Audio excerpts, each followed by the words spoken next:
Assalamualaikum warahmatullahi wabarakatuh. Salam sejahtera untuk kita semua bosku. Salam NKRI, salam merah putih.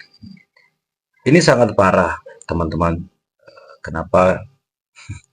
Ternyata selama ini Pak Prabowo tidak tahu apa jabatan dari Gus Miftah. Agak lain kan?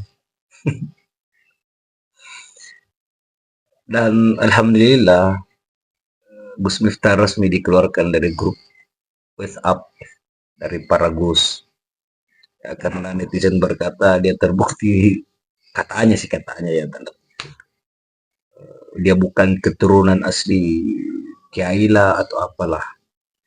Nah, dan paling menarik dalam video ini juga ialah ada pernyataan seorang perempuan yang katanya pernah dikutuk oleh Gus Miftah. Tapi sampai sekarang kan dia aman-aman aja. Justru bahkan perempuan ini berkata ya mungkin ketukannya berbalik kepada Gus Miftah dengan apa? Mendapatkan karma demikian. Dipermalukan oleh banyak netizen sampai menjadi olok-olokan tiap hari atau apa dan semacamnya tuh. Nah, saya selipkan juga nih tentang pernyataan dari bos para Agus se-Indonesia. Mulai dari Gus Miftah hingga Agus Buntung. Itu yang menjadi viral sekarang. Oke bosku, mari kita simak. Terbongkar Prabowo tidak tahu. Saya nggak tahu jabatannya Gus Miftah apa di PAN ini. Agak lain ini. Guru spiritual. Guru spiritual. Sudah jatuh ke timpa tangga. Karena bukan anak kiai, Gus Miftah dikeluarkan dari grup WhatsApp para Gus. Agak lain. Gak ada keturunan. Gus, banyak tuh di luar sana, banyak yang ngaku Gus, apalagi keturunan ke bahasa Basari. Kamu ngaku Gus, itu dosanya lebih kecil daripada ngaku Habib. Habib lu tuh bilang apa? Saya malu kalau dipanggil Habib. Saya malu kalau dibilang Habib. Kenapa? Karena perilaku saya belum sesuai dengan datuk saya. Dulu pas kasus kutuk pertama Ini kali nih, muncul perempuan ya, ini Gus pernah Miftah itu adalah dikutuk salah oleh satu Gus orang yang Miftah. paling Jadi apa ya? yang paling mengutuk aku adalah manusia yang paling nggak bagus lah.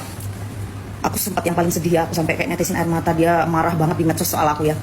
Tapi walaupun aku tuh dikutuk hampir banyak masyarakat, tapi aku nggak pernah yang menghina orang yang nggak punya. Apalagi kayak penjual teh apa segala macam. Apalagi bapakku dulu waktu aku sekolah pernah jual ceker ayam loh, ceker ayam beneran. Jadi ya ayam juga, cekernya juga, jual sayur. Terus temanku sekolah itu suka ngatain bapakku gitu kan, kayak yang anak penjual sayur, penjual ceker. Di situ tuh aku langsung bukannya apa ya, aku langsung kayak merasa kecil hati dikata-katain, karena bukan sedih untuk aku dikatain, tapi kalau yang namanya menyangkut orang tua. Nah, aku tuh tidak membayangkan kalau penjual teh tadi itu bapakku. Gop, dikatain gop, terus ya ampun di banyak orang.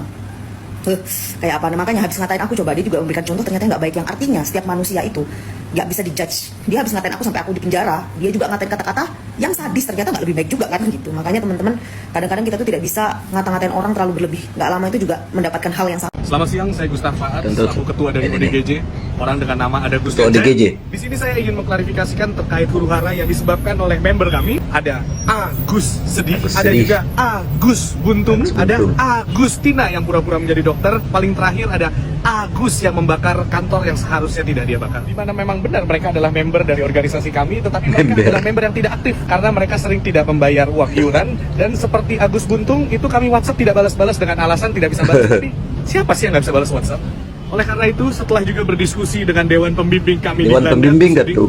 dan juga Dewan Pembimbing kami yang ada di Chile, Amerika, Gustavo Fring, memutuskan untuk mengeluarkan 4 orang tersebut dengan tidak hormat. Jadi kami minta untuk ke-4 orang tersebut untuk sesegera mungkin mencoret nama Gus di namanya dan menggantinya dengan Nus. Agus sedih bisa menjadi Anus sedih, Agus buntung bisa menjadi Anus buntung, Agustinaria bisa menjadi Anus tinaria, dan Agus bakar kantor menjadi Anus bakar kantor. Demikian pemberitahuan serius ini kami beritahukan untuk segera langsung ditindaklanjuti dan segera dilaksanakan.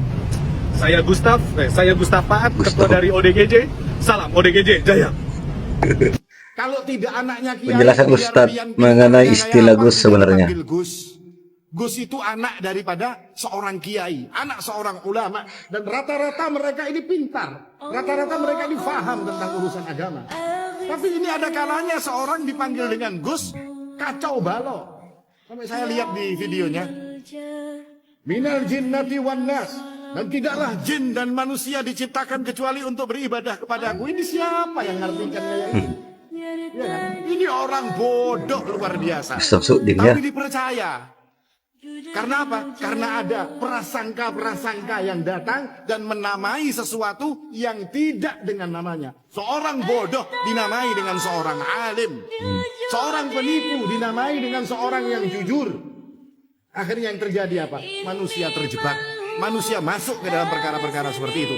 Assalamualaikum Gus warahmatullahi Miftah Sembrono, ini penjelasan Gus Gus Mufti. Miftah Gus Mufti. dalam ceramahnya di Lampung Selatan, selain Salim. yang cenderung provokatif, beliau sembrono dalam menjelaskan ayat ke-48 surah Al-An'am. Sembrononya seperti apa? Pertama dalam menerjemahkan kata mubasyirin wa mundhirin.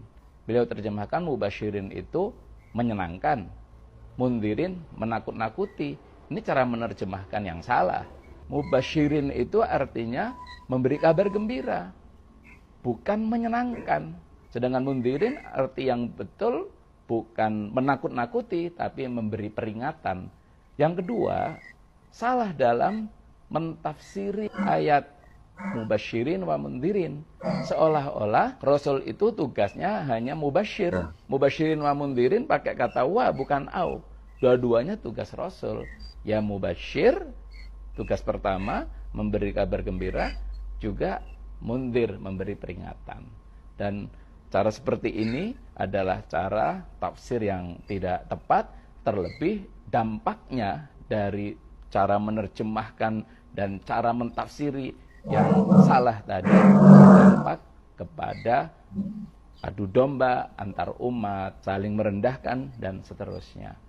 Maka setiap kita ketika mentafsiri sebuah ayat mesti dengan tafsir yang benar, tidak ngawur, tidak sembrono, apalagi bisa berdampak kepada retaknya persatuan umat. Demikian, wassalamualaikum warahmatullahi wabarakatuh. Waalaikumsalam warahmatullahi wabarakatuh. Ini, saya ini dari komunitas Ketum Wahda Islamiyah nih. skeptis juga MUI. Ya, komunitas banyak yang ini MUI apa sih? Apakah corong pemerintah? Setelah kita mengenal, ini saya perlu sampaikan juga, bahkan termasuk teman-teman yang merasa diri paling kuat menjaga syariat, paling kuat dalam dalil-dalil, ya, dan menganggap selalu MUI itu memudah-mudahkan. Ini kan dari sisi lain lagi. Setelah melihat bagaimana mekanisme penetapan fatwa di MUI, bukan saja ilmiahnya dalam, tapi yang namanya memberi kesempatan kepada semua, ya, untuk menyampaikan itu ada, Mas. Ya, Jadi maksud Pak Kiai bahwa ini kemudian hanya- harus dilihat secara holistik. Holistik. Jadi MUI tidak akan memutuskan sesuatu kalau tidak tahu akar Holistik. masalahnya. Betul. Bukan diam. Iya, dan MUI ini karena payung besar umat Islam dan dia rujukan, dia juga shadiqul hukumah, partner pemerintah. Oke bosku, gimana nih tanggapan kalian? Tadi saya fokus di sangat terhibur di ketua ODGJ tadi.